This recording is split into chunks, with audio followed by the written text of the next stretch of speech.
Desde o fim da Segunda Guerra Mundial, entidades chinesas e coreanas vêm exigindo que o Japão reconheça e peça desculpas formais pelos crimes de guerra cometidos durante a Segunda Guerra Sino-Japonesa, que aconteceu entre os anos de 1937 a 1945. E um dos maiores desses crimes é o massacre de Nanquim, que aconteceu entre 13 de dezembro de 1937 a fevereiro de 1938.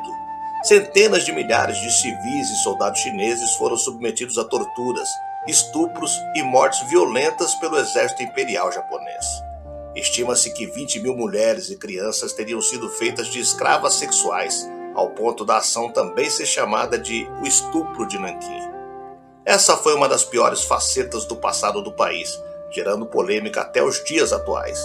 O número de mortos no massacre não pode ser estimado com precisão, porque a maioria dos registros militares japoneses sobre os assassinatos foram deliberadamente destruídos ou mantidos em segredo logo após a rendição do Japão em 1945. O Tribunal Militar Internacional para o Extremo Oriente estimou, em 1948, que mais de 200 mil chineses foram mortos no incidente. A estimativa oficial da China é de mais de 300 mil mortos com base na avaliação do Tribunal de Crimes de Guerra de Nanquim em 1947. O número de mortos tem sido ativamente contestado entre os estudiosos desde a década de 1980, com estimativas que variam de 40 mil a mais de 300 mil seres humanos mortos.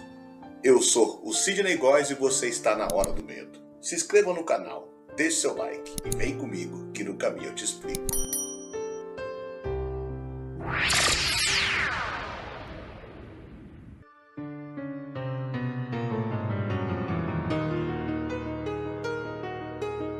Massacre de Nanquim, o brutal episódio do Japão Imperial.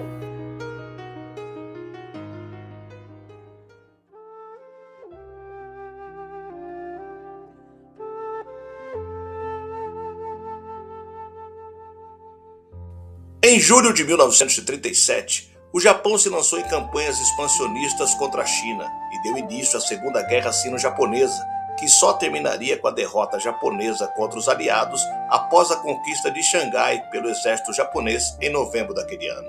Era uma questão de tempo até que Nanquim caísse. Localizada perto do mar, era um alvo fácil. O governo chinês, consciente disso, decidiu deixar a ex-capital do país durante a primeira semana de dezembro e encarregou o general Tang Xinjin na defesa de Nanquim. O plano de defesa, porém, foi por água abaixo. Ao ver as tropas chinesas evacuando áreas nos arredores de Nanquim para fugir do exército imperial japonês, os 100 mil soldados encarregados de defender os muros da cidade entraram em pânico. O presidente Chiang Kai-shek ordenou que Tang atirasse em qualquer um que desobedecesse suas ordens. Mas havia milhares de tropas em campo aberto que não podiam ser controladas. Após 2 dias defendendo Nanquim de um exército com uma esmagadora superioridade numérica e munido de artilharia pesada e bombas aéreas, Tang decidiu bater em retirada. Era 12 de dezembro e havia uma única rota de fuga. O que deveria ser uma evacuação organizada, logo se tornou uma fuga caótica de militares e civis. Muitos comandantes simplesmente abandonaram as suas tropas sem dar ordens de retirada. O próprio Tang escapou da cidade sem dar um anúncio oficial.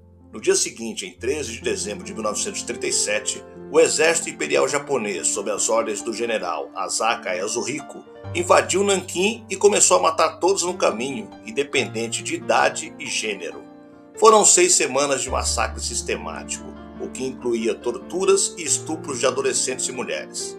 As atrocidades cometidas foram registradas em documentos oficiais e narradas pelos sobreviventes. Há relatos de chineses sendo enterrados vivos ou decapitados em praça pública. No documentário Nanquim de 2007, um sobrevivente conta como viu sua mãe ser morta a facadas e o seu irmão, apenas um bebê, atravessado por uma baioneta e atirado a um canto de sua casa. Outra sobrevivente narra como mulheres eram recrutadas para servirem como mulheres de conforto, as escravas sexuais, que os japoneses dizem não ter existido. Mas essa é a versão internacional. No Japão é um pouco diferente. Ainda que o país tenha reconhecido oficialmente o massacre e que ele esteja nos livros didáticos, a opinião pública japonesa sempre esteve dividida quanto ao seu papel de vilão na Segunda Guerra. O maior símbolo dessa ambiguidade é o Santuário Yasukuni, celebrando os militares mortos no país desde 1868. Lá, militares japoneses condenados por crimes contra a humanidade continuam a ser celebrados como heróis, recebendo ocasionais visitas de autoridades do Estado. Na visão oficial da época do Império e de nacionalistas ainda hoje, os japoneses eram os libertadores da Ásia contra os imperialistas ocidentais. Seu exército se inspirou na tradição do Bushido, o código de conduta dos samurais pelo qual a brutal infâmia do massacre e do estupro seria inaceitável.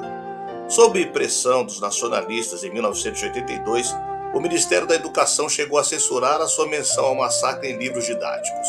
Hoje ele aparece e são citados os números oficiais dos aliados, mas não há qualquer menção aos estupros e a memória seletiva é quase oficial.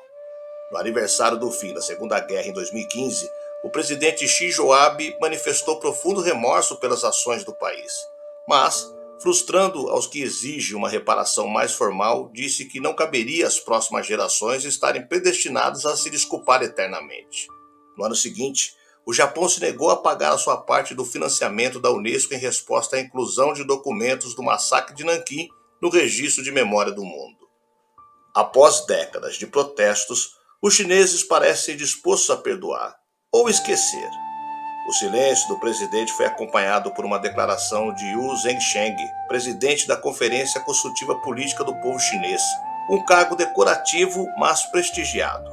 Ele afirmou que os dois países deveriam investir em uma cooperação pacífica e amigável e transmitir amizade para as próximas gerações. Enfim, é essencial que continuemos a estudar e aprender com os eventos do massacre, para que possamos evitar a repetição de tais atrocidades no futuro. O massacre de Nanquim permanecerá como uma lembrança sombria de um dos períodos mais violentos da história. Ao manter viva a memória das vítimas e da violência que sofreram, honramos a sua memória.